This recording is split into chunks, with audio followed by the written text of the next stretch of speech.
Good morning, everyone. My name is Lyle Morris. I'm a senior fellow for foreign policy and national security at the Center for China Analysis at the Asia Society Policy Institute based in Washington, D.C. It's my great pleasure to welcome everyone to this morning's webinar on Taiwan policy under Trump 2.0, Changes on the Horizon. As the Trump administration fills its cabinet and fashions a new approach to the Indo-Pacific, the role of Taiwan and U.S. policy again takes center stage. What does the return of Donald Trump to the White House mean for U.S.-Taiwan relations?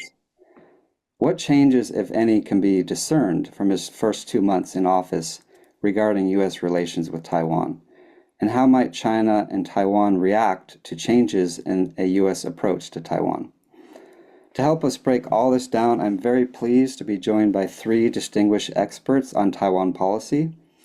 First, Dr. Simona Grano is a senior fellow on Taiwan at the Center for China Analysis and senior lecturer and director of the Taiwan Studies project at the University of Zurich. Simona is also the author of a recent CCA publication on Taiwan entitled EU-Taiwan Relations, Navigating PRC Pressure, U.S.-China Competition, and Trump's Foreign Policy. Next, we have XIN Qiang, Director of the Center for Taiwan Studies and Deputy Director of the Center for American Studies at Fudan University in Shanghai. And finally, we have Dr. Jessica Chen Weiss, CCA Senior Fellow on Chinese Politics, Foreign Policy and National Security. She's also the David M. Lampton Professor of China Studies at Johns Hopkins University's School of Advanced International Studies. Jessica also served as a senior advisor to the Secretary's policy planning staff at the U.S. State Department from August 2021 to July 2022. So thank you all three for joining me this morning. Before we get started, just a note to our online audience, if you have any questions for our three panelists, feel free to submit them in the Q&A box at the bottom of the screen, and I'll try to get to as many as I can at the end of the conversation. So let me jump right in with a question not on Trump's policies on Taiwan yet, but just about cross-straits dynamics. So as many of you know, on March 13th, Taiwanese President Lai Ching-te convened a high-level national security meeting in which he introduced a series of strategies to respond to 5 major national security threats Taiwan now faces. And I'm going to list those 5 based on his speech. The first he listed was China's threat to Taiwan's sovereignty. The second is threats from infiltration and espionage targeting Taiwan's military. The third is threats at obscuring the national identity of the people of Taiwan. The fourth is threats from United Front infiltration into Taiwanese society through cross-straits exchanges. And the fifth he listed was threats from using integrated development to attract Taiwanese business people and youth. In some of his strongest rhetoric yet, President Lai also labeled China a foreign hostile force, saying that Taiwan had no choice but to take even more proactive measures to protect Taiwanese interests.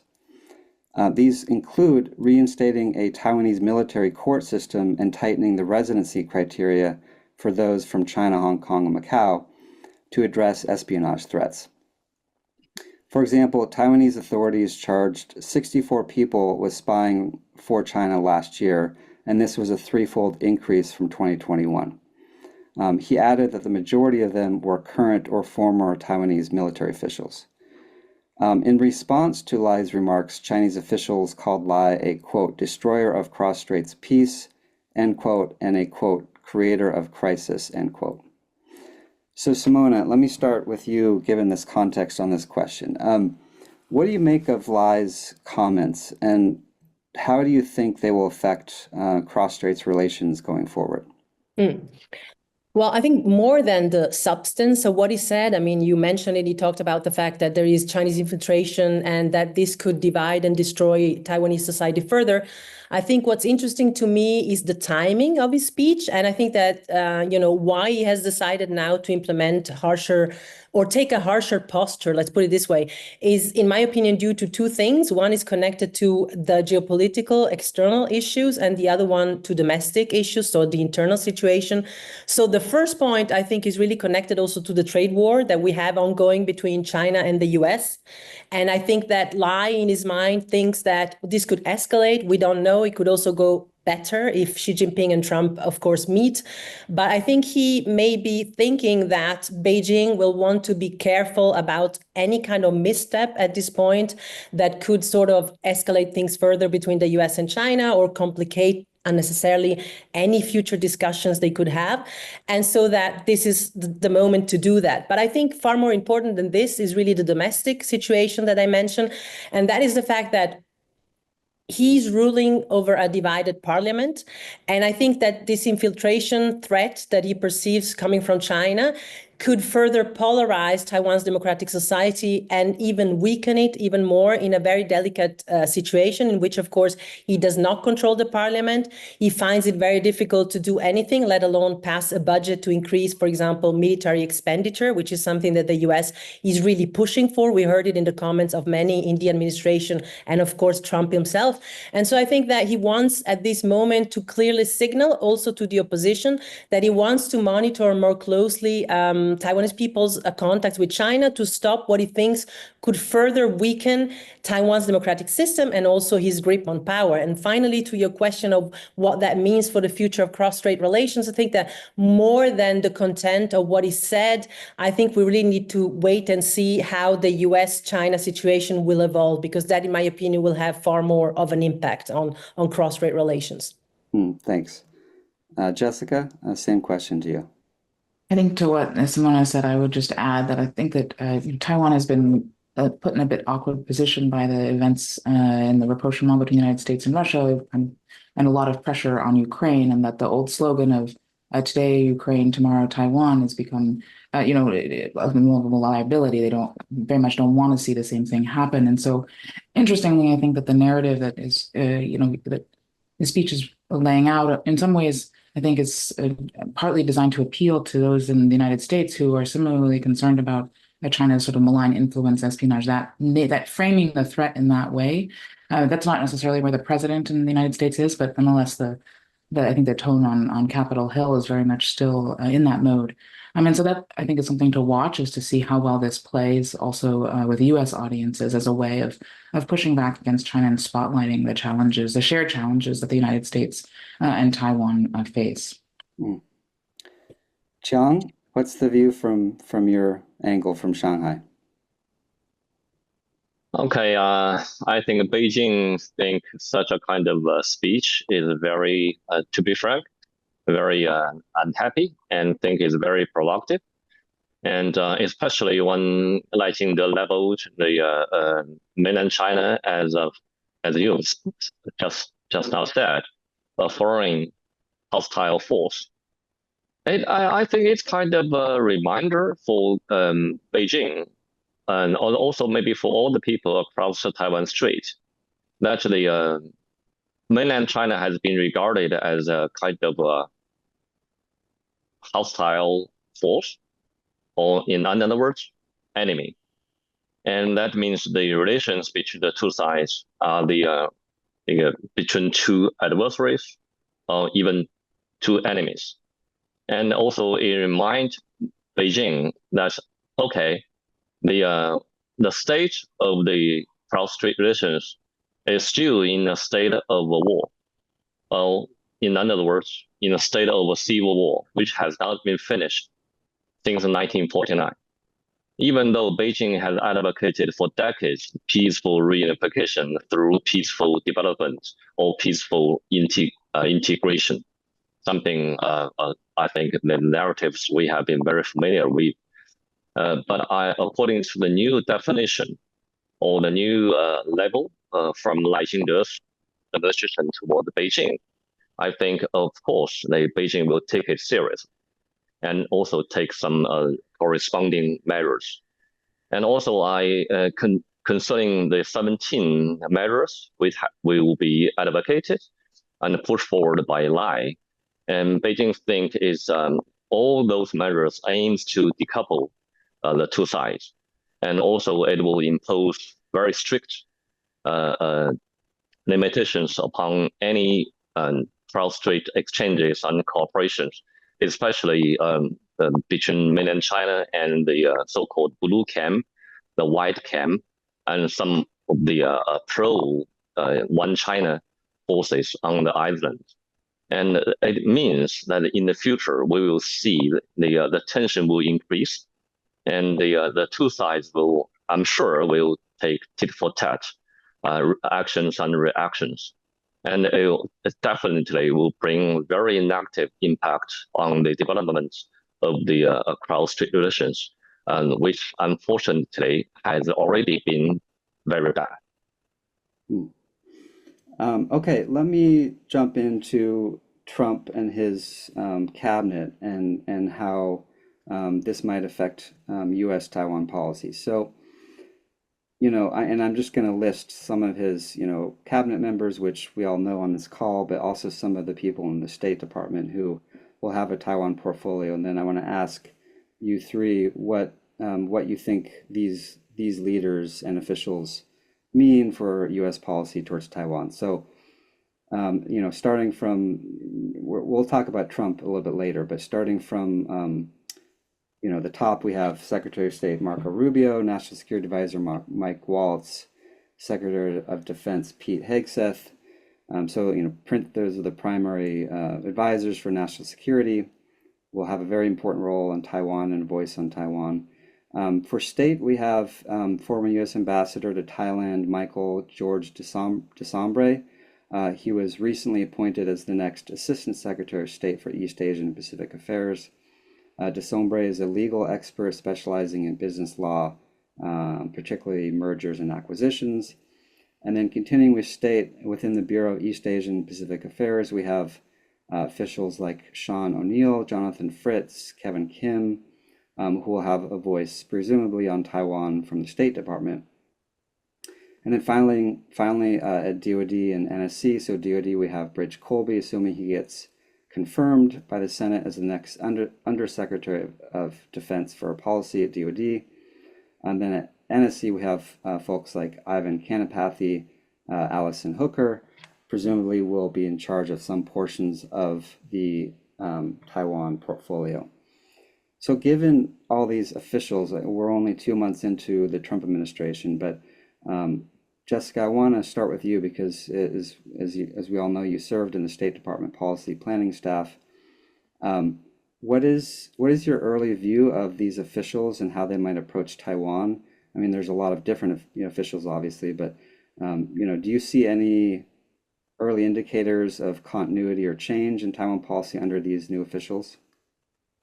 Thanks. And as you noted, it is still early days, but we have seen some indications of subtle shifts, including the release of an updated fact sheet for Taiwan that dropped the mention of U.S. not supporting Taiwan independence, although it's maintained U.S. opposition to unilateral changes to the status quo, which covers of that. I think the U.S. parlance, but nonetheless, it's not necessarily perceived that way. But I would say that at a higher level, I think we're very much still in a kind of wait and see where the president wants to go, and that many of these officials that you named, while they previously had been on record or said in various gatherings, I think, and tend to be a little bit more forward-leaning on wanting to do more to support Taiwan visibly, to be at the forefront of that effort as a means of signaling resolve. They've been much quieter since the inauguration. In general, have been quieter on China, as I think the president's priorities have been elsewhere, and his own language on Taiwan has not necessarily accorded with what they've said in the past. That said, I think we can look to things that say Ivan Kanapathy wrote prior to taking office this most recent time, where he criticized or sort of the idea that reassurance was an important part of deterrence. That I think that in general, this group tends to see that as not an important component, and what more important is demonstrating the capabilities and ensuring that the United States maintains a credible threat. And I think that we saw it in Rich Colby's confirmation hearings, him emphasize that point, although I think it was interesting to know that he came under some friendly fire, perhaps, if you will, even from those within his own party, suggesting that perhaps he was walking back the importance of Taiwan, no longer describing it as existential.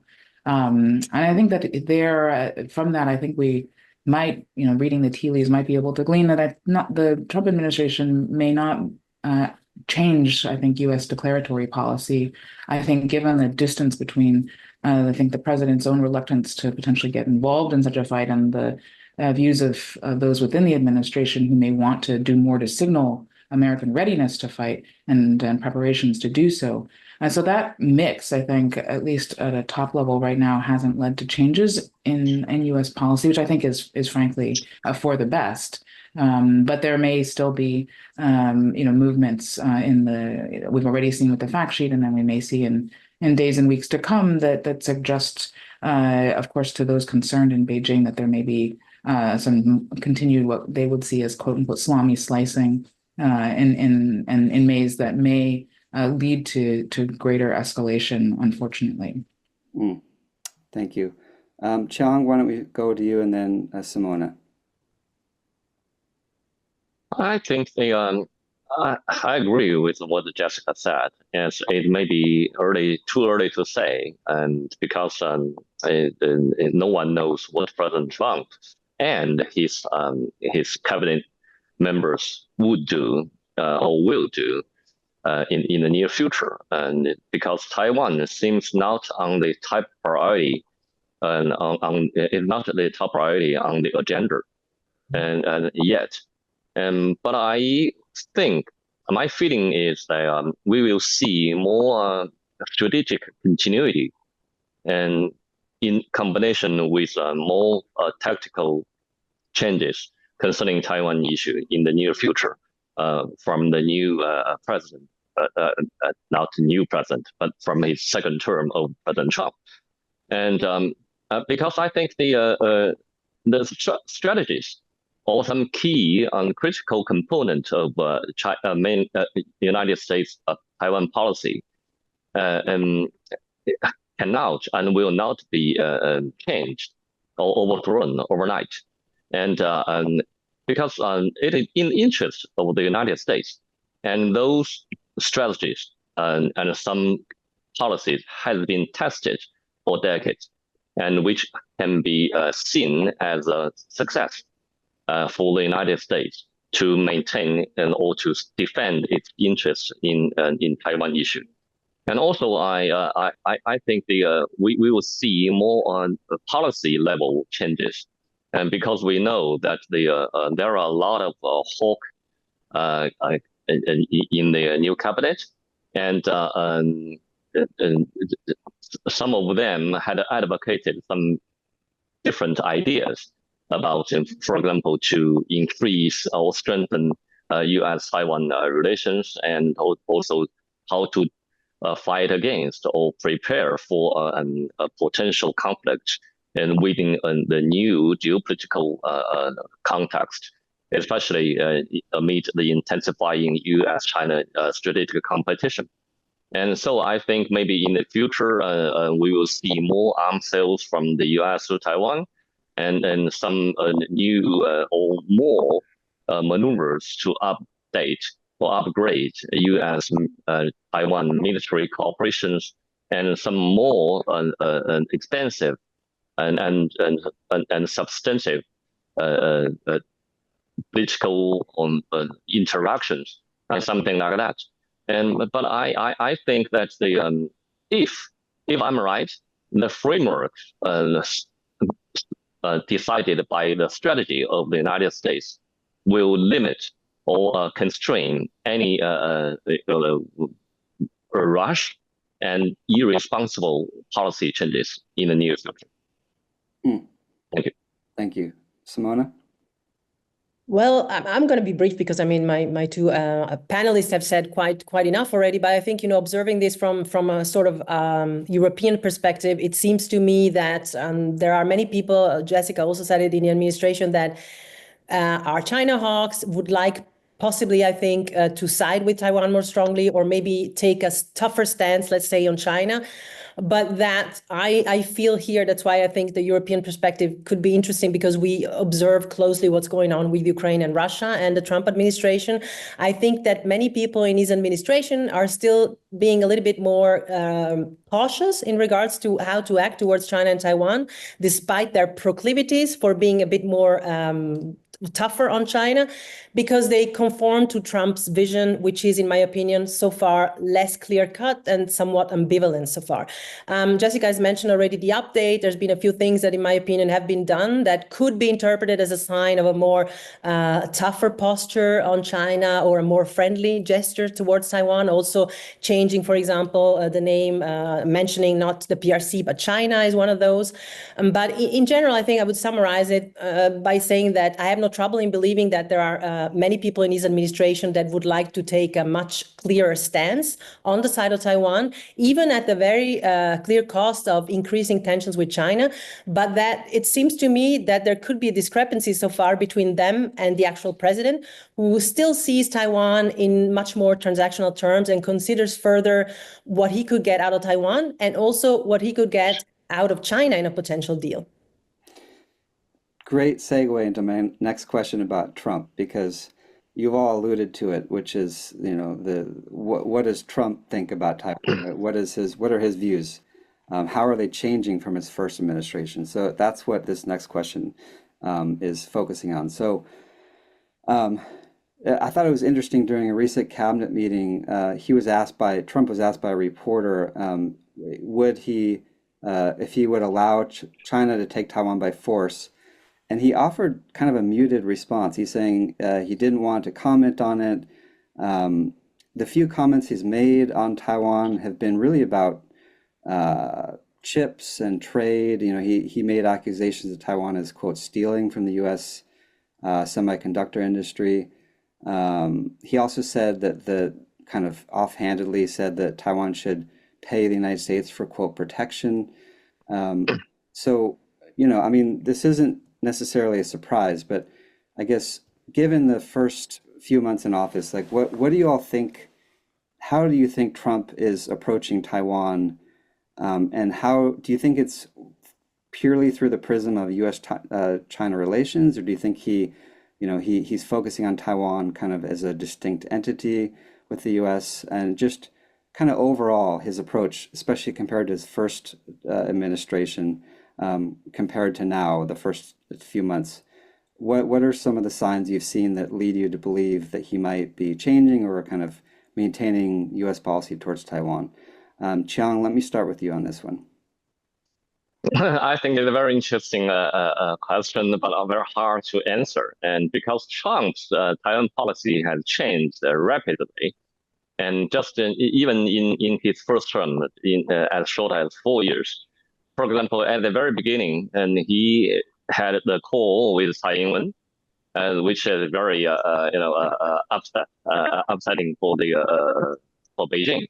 And at the very end of his first term, and he seems very angry and towards Beijing, and uplifted a lot of the so-called restrictions, and introduced some very provocative measures.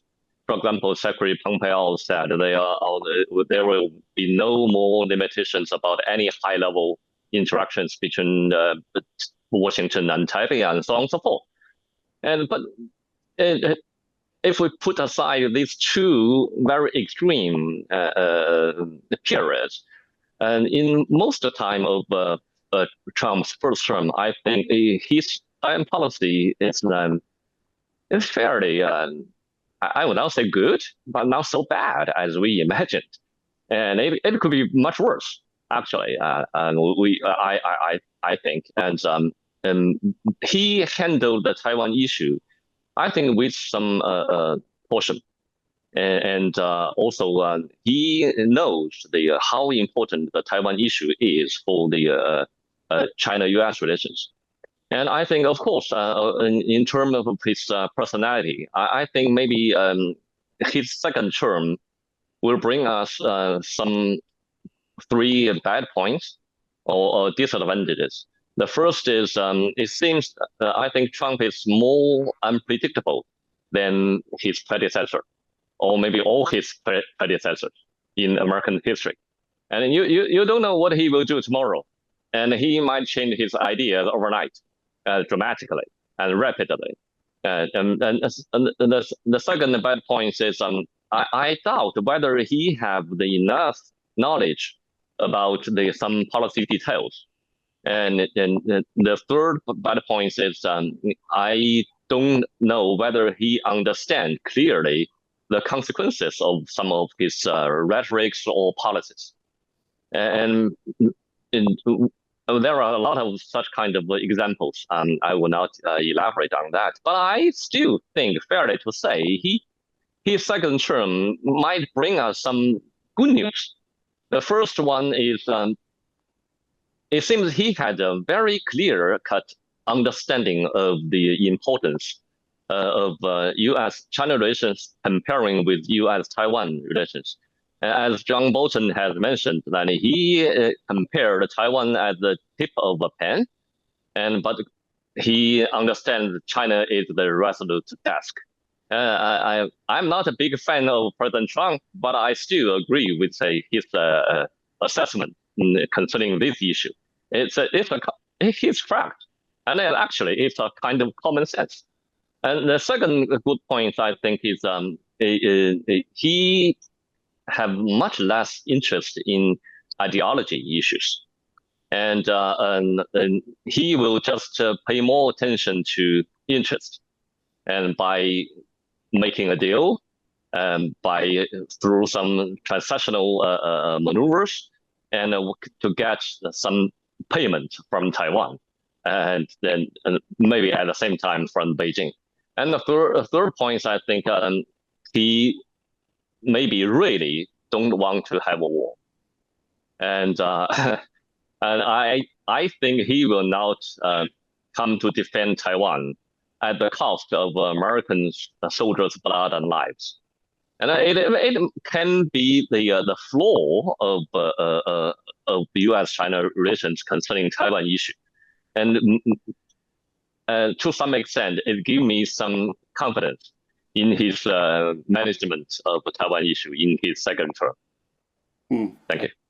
That's very helpful for the good and the bad. Thanks.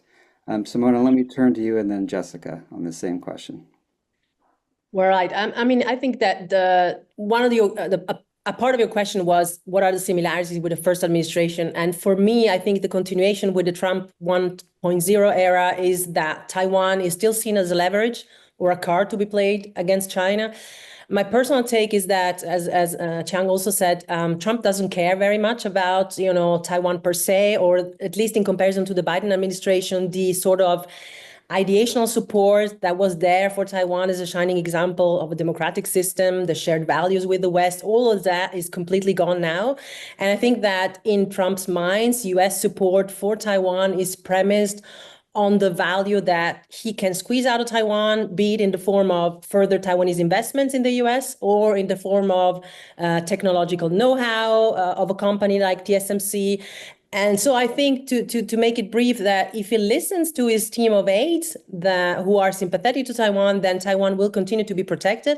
But if he gives in to his own proclivities, we may actually see some sort of deal with China. And what that means ultimately for Taiwan is really difficult to say at this point. But one thing I will say, and then I'll stop, is that Taiwan, anyway, in comparison to Ukraine, is far more crucial to the US strategic, military, and also economic interests. And I think that Trump knows that. And I mean, China taking over Taiwan would have global implications. So I think that there are many more things to consider when we definitely say or don't say whether Trump would intervene in a potential conflict. Jessica, same question. I don't have too much. I don't have too much to add, other than I think that so far, at least, the new Trump administration's policies have largely been defined by this priority on rectifying grievances against allies and partners who seem to have taken advantage of the United States. That is the lens through which many policies, I think, are being rolled out. So far, Taiwan hasn't felt quite as much of the brunt of it, obviously, as Mexico, Canada, and the EU. But I do think that the tariffs on semiconductors and this effort to get Taiwan to do much more. I think that compared with the first Trump administration, we're seeing the new administration here being much more willing, I think, to pay significant financial costs in terms of the disruption to the global economy and potentially the American economy to achieve this rebalancing. So in economic terms, right, which is not the usual way in which we have thought about our U.S. relationship with Taiwan, and so I think it's quite different than the first term. Jessica, staying with you on this next question about Trump. One aspect, I mean, you guys touched on it. One aspect that Trump is keen on is on semiconductors, and we know, for example, the Taiwan Semiconductor Manufacturing Company, or TSMC, the world's largest manufacturer of microchips, announced in March a massive $100 billion investment in the United States in Arizona, 5 plants, packaging facilities, a research center. So, given that he appears to be focused on the economic technology lens of Taiwan, what do you think this is going to change, U.S.-Taiwan relations overall, or do you think this is just what he's choosing to focus on when it comes to, investments in the U.S.? Well, I think it seems to be a necessary component of keeping the overall relationship between the United States and Taiwan relatively stable. The TSMC is trying to find a way to bank Trump's ire on this front, but I think a lot remains to be seen what kind of investment this will actually bring. The existing TSMC investments in Arizona already have their challenges there between in terms of labor and workforce and so for them to bring in an investment of this scale, I think there's so many details to be worked out. But in the meantime, I think that the Taiwan and TSMC see loud and clear where the potential challenges lie, and that this, like many others, are looking for ways to lower the temperature so that they can get on with business as usual. Simona and Qiang, same question for you. Yeah, I mean, I don't have much to add to what Jessica said, but I think that, for Trump, the main issue with Taiwan and with many other countries is really, in bilateral relations, is really sort of redressing the trade deficit, right?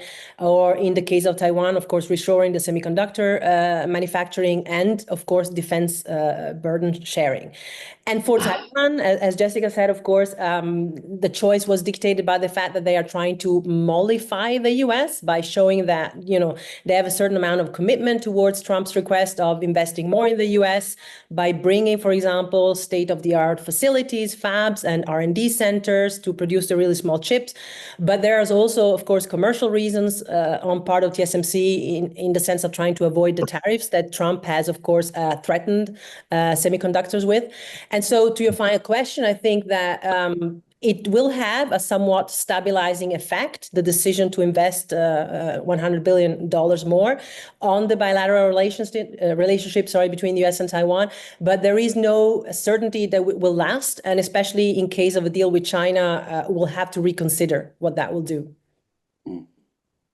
Qiang? I think we all know that President Trump is a businessman, and his strategic mentality is, he think United States has become the victim of the globalization, and all the allies and partners have taken advantage of United States and making profit. Make the United States to pay the cost. And so I think maybe one of his special point between him and the other his predecessors is he treated all the countries equal, including China, the European Unions, Canada, Mexico, those allies, and also some partners like Taiwan administration. And he treated them equal and treated them so-called fairly. So I don't think that Taiwan will escape from that kind of a tariff punishment successfully and smoothly. And of course, comparing with some other countries, especially mainland China, I believe that Taiwan have much less leverages to deal with the pressure from President Trump. Taiwan has no tools and no power to fight against that kind of pressure. And so it's very probably that the TSMC and the whole, or at least part of the supply chain of semiconductor in Taiwan will be moved to the United States to some extent. But of course, I think it will be beneficial for the U.S. But of course, it will be a big hurt for the Taiwan administration and the people there. Of course, President Trump is not the only voice, as we know, that sets U.S. policy towards Taiwan. And here I'm talking about U.S. Congress. Starting with the Taiwan Relations Act of 1979, they've had a pretty, I would say, important and outsized role when it comes to U.S. policy towards Taiwan. And during the Biden administration, we saw Congress take a few steps, important steps, to be more prescriptive about what the U.S. relationship with Taiwan should look like in today's geopolitical environment. I might add, that's drastically different from 1979. This included the Taiwan Enhanced Resilience Act, a slew of Taiwan legislation to enhance Taiwan's defense, accelerate arms sales to Taiwan through the Presidential Drawdown Authority. And so now for the 119th Congress, we may see additional actions on Taiwan to ensure presidential drawdown authorities are used in an effective manner, expediting arms sales to Taiwan, potentially expansion of U.S. military training programs on Taiwan. So Jessica and Qiang, let me ask you two this question. What changes, if any, do you see in U.S. Congress towards Taiwan policy? Do you think that, given the Republican-controlled House and Senate, they're going to continue kind of this overall trend line of being a lot more forward-leaning on Taiwan and having a unique relationship with Taiwan, or do you think any changes are on the horizon? Well, Lyle, I think ordinarily I would say that yes, I would see Congress is continuing to drive efforts to strengthen U.S. ties with Taiwan and in the many ways in which the United States has shown support for Taiwan. But I would say that in the current moment, we've seen very little sign that the Congress is interested in challenging the president, and so I think it will largely follow his lead as to what kind of legislation ultimately is passed, and unlikely, I think, to box in this administration.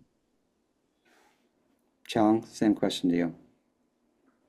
Yes, I usually comparing with the executive branch, the legislative branch of the United States government was more pro-Taiwan and more anti-mainland China. And I think such a kind of momentum will remain there and maybe strengthened in the near future. And we have seen that the anti-mainland China has become a kind of bipartisan consensus, and everything connected with mainland China will be regarded or termed as a kind of challenge or even threat. For example, even the garlic from China has been termed by a senator as a national security threat to the United States, and let alone the Taiwan issue. And also, we know that the Taiwan administration has spent a lot of time, a lot of money to lobby, to influence the Senate and the House. And I worked on the Capitol Hill for more than half a year. So I am fair to say, know some of the maneuvers and maybe a little bit. And I think that in the near future, if the President Trump, I agree with what Jessica said about, if the President Trump decided to be tougher and to adopt some very hostile posture and measures against mainland China in terms of the Taiwan issue, the Congress will be much more tougher and will be much more proactive than the executive branch.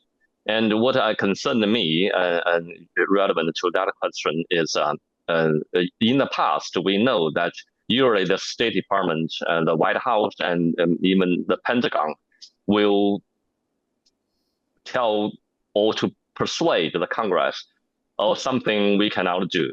And some bills or some content of the bills should not be passed. But maybe in the future, such a kind of check and balance or internal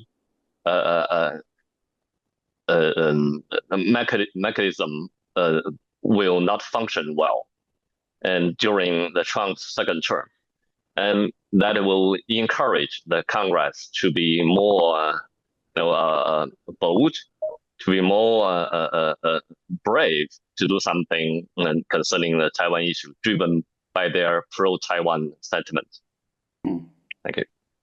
Okay, one final question from me, and then I want to get to some of the questions from the audience. So I want to just kind of zoom out on like the big picture from the view from Beijing and Taipei when it comes to Trump's policies over Taiwan. And Qiang, let me start with you on this. I mean, looking out at the next 4 years, given geopolitics, the war in Ukraine, and U.S. refocusing seemingly on the Indo-Pacific, what are some of the things that you're watching closely that concern you or are a cause for maybe optimism when it comes to Trump's policies on Taiwan? Are there certain benchmarks or developments you're looking at that you think are going to be pivotal in the next 4 years? And then Simona, I'll ask the same question to you about Taipei. And then Jessica, you can take it either from Taipei's perspective or Beijing. So Qiang, let me start with you on that. I think what concerns Beijing most is what is happening on the island. And we think, or at least I think, that the Lai Ching-te's administration is pursuing a so-called dual track nation-state construction policy or process. So-called dual track is one is the construction of statehood, another is the construction or the building of the nationhood or peoplehood. And from his inauguration speech, and also what we have discussed just now a few days ago, what he said about label mainland China as foreign hostile force and something like that. And we can see that Lai Ching-te administration trying to set up a kind of too different, too irrelevant, too incompatible, and even too conflicting nation-state identities between Taiwan and the mainland China. And I think that if such a process will go further and go deeper, and it will definitely increase the tension across Taiwan Strait. And to some extent, it might make Beijing to more and more believe that there is less and less hope for so-called peaceful reunification. And I think it will be very dangerous for the two sides, and especially for the peace and stability, which we all want to preserve. And my second concern is what will happen between the United States and the Taiwan administration. And if the cooperation, especially the military and security cooperation between Washington and Taipei will increase. And we have seen so many arms sales, military aid, military trainings, and also the challenge to the United Nations Resolution 2758 and something like that. And also, just now we discussed the delete of the fact sheet on the webpage of the State Department, and it gives a lot of the people, not only the mainland Chinese but also the Taiwanese, a signal that is it will be interpreted, at least by someone. It will be interpreted as U.S. will support Taiwan independence. If such a kind of perception become widespread and will be accepted and believed by not only the mainland Chinese but also by Taiwanese, and I think while the Trump administration don't know what are the consequences of that kind of maneuvers, and it's very it's maybe likely for us to see that the two sides or even the three sides will so-called sleepwalk into a conflict in the near future. That would concern me most. Thank you. Simona, same question to you from Taipei's perspective. Okay, just let me point out that, I don't claim to represent the Taiwanese perspective here because I'm not Taiwanese, and also I'm not based in Taiwan at the moment, but I will just offer the perspective from someone who observes and cares deeply about Taiwan from Europe. And so precisely because I'm based in Europe, I believe that the recent moves of the Trump administration and the policies towards the war in Ukraine have shook Taiwan. His decision to not condemn Russia as the aggressor, to have talks about a possible ceasefire where Ukraine was not even involved at the beginning. I think that all of that worries the Taiwanese, that for whatever reason Trump administration is doing this kind of actions or this policy orientation, this sort of shift in U.S. foreign policy could cause China to take possibly a more aggressive orientation towards Taiwan. And also, I think that there's a worry that, if Trump continues to retreat from many multilateral organizations and fora due to the absence of the United States from these global institutions, Taiwan could find it even more challenging to push its presence onto the world stage and could see its strategic space sort of further diminished. And so I think that, Taiwanese politicians and the public observed U.S. foreign policy actions towards other countries and try to understand the possible significance of these on Taiwan. And I think one question that haunts the Taiwanese is really what sort of future does Taiwan, have if the Trump administration succeeds in, for example, getting a favorable deal with China. And although I have to say many high-profile politicians, including former Minister of Foreign Affairs Joseph Wu, are very keen to often point out that, the Taiwan situation is very different from the one between Russia and Ukraine. And I'm going to end here by saying I believe this is true. I said it also before. I think that, Taiwan holds much more of a strategic importance to the U.S. interests, militarily speaking, geopolitically speaking, in terms of credibility in the Indo-Pacific, and also in terms of economic interest than Ukraine. And that is my positive note for the preservation of the current status quo, hopefully. And to follow that, I think the United States, I think, very much does remain the biggest wild card. I think in the years to come, I don't see the same kinds of potential uncertainty or precipitous changes kind of originating in either Beijing or in Taipei. But we've, a lot of the time today, we've talked about real dramatic shifts that are potentially underway in the United States in terms of the credibility of its commitments. Even though there isn't a clear commitment to Taiwan, nonetheless, the uncertainty around whether or not U.S. policy will or will not change, will the United States show up or not, I think adds a huge amount of potential for miscalculation. And in particular, with co-authors Bonnie Glaser and Tom Christensen, we have written about the importance of the credibility not only of threats, but the credibility also of assurances. And to the extent that the new administration doesn't believe in assurances and is undermining the credibility of its threats, I think this is in generally a lose-lose kind of proposition for the United States as a contributor to stability across the strait. It will make it very difficult to lean on both sides to avoid unilateral changes to the status quo if the United States is not prepared to back up either its threats or its assurances. And so I'm quite concerned, even though I don't think that we're likely to see the kind of sea change in U.S. declaratory policy. That doesn't give me a lot of comfort because of this dynamic here, where I think the United States may not help arrest any potentially destabilizing changes. Great. All right. We have about 10 minutes left. There's a lot of questions. I'm going to try to get to as many as I can. Let me ask this question from one of the audience members. He says, the Trump administration has seemed to demand Taiwan to increase its defense budget to 10% of Taiwan's GDP. Do you think this is reachable? Do you think the Trump administration has made such a demand? Anyone want to take that question?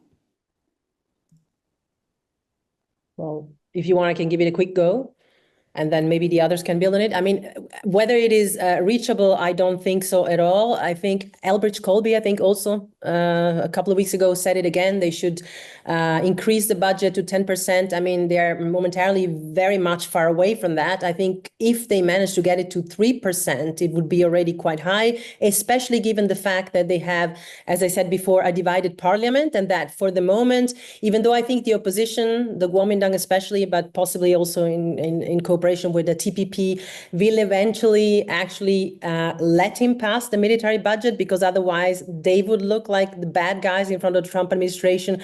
But it's been difficult so far, and there's not been much cooperation between the DPP and the other two parties who together hold the majority. So 10% is absolutely, for me, out of the question. Never say never. If they are lucky, they'll manage to pass it and get it to, I don't know, 3.5%. Why Trump is making the demand, I believe, is quite in line with what we discussed before. He makes similar questions and demands from many countries, and to European countries, he said the same thing, that they need to, of course, defense sharing must be a burden shared by not just the United States, but from many other countries. The European allies and Taiwan and other Indo-Pacific countries should spend much more on their own without having to rely solely on the US support. So I think it is in line with his broad strategy for other countries as well. Jessica or Qiang, any thoughts on this?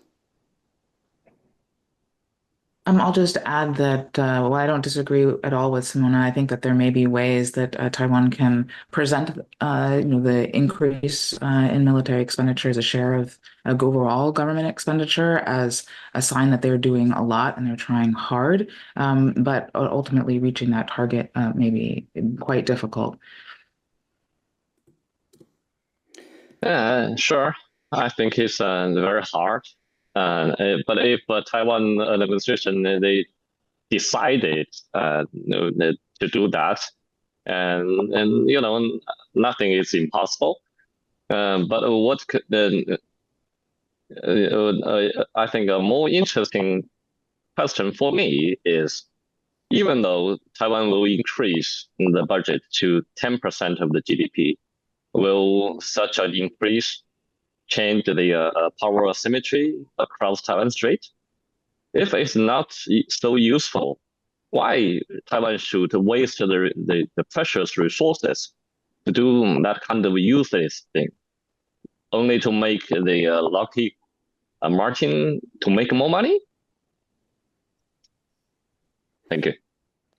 Okay, we got questions for individual panelists. So I'm going to kind of roll these up into 3 questions for each of the panelists. So for Simona, someone asked, do you think it's possible that Trump's attempt to force the Europeans to take more responsibility for Ukraine is to allow the U.S. to deploy more resources to the Western Pacific to enable the U.S. to more forcefully confront China over Taiwan?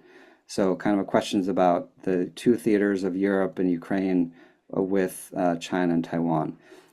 For Jessica, I have a question for you about the Taiwan Relations Act. Someone asks, if the Taiwan Relations Act were to be revised, or do you think it will be revised in the next 4 years? And if it would, what modifications would you recommend?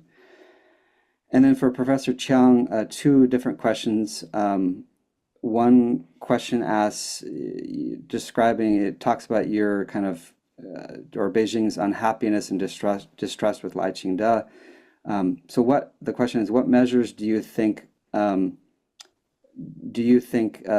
will take, especially this year, to try to pressure or punish Lai Ching-te? For example, military, economic, political. Another question for you, Qiang, has to do with Beijing's policy over Taiwan the next several years. Do you see any creativity with changing kind of the political formula for Taiwan, one country, two systems, for example? Do you see any changes on the horizon when it comes to Beijing's policy over Taiwan? So one for each of you. Maybe I'll start with Simona with the question about Europe and Taiwan. I'll be brief. I think that the decision of Trump, it's dictated by two things. First of all, he's very open antipathy towards European countries that he and J.D. Vance, of course, have also discussed recently in the chat as leechers and, unthankful for the support of the United States. I mean, I'm not arguing that there's some problems in Europe, of course, with our own owning up and doing things on our own without always expecting the U.S. to do them for us.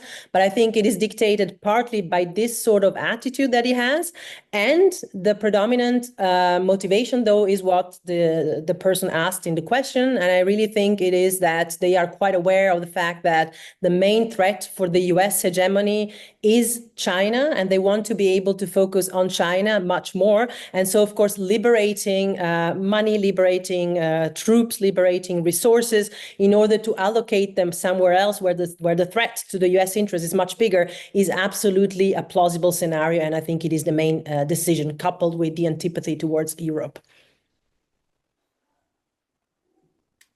Jessica, the question about Taiwan Relations Act.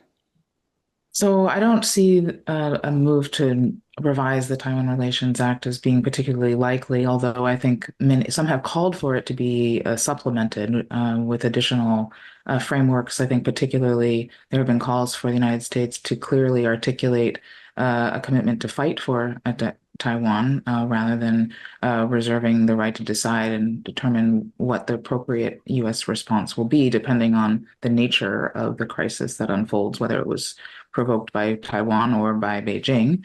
And then the other, I think, is some have suggested that the United States should put in place a potential sanctions framework to use that as a threat to add to the deterrent force of the TRA as it exists.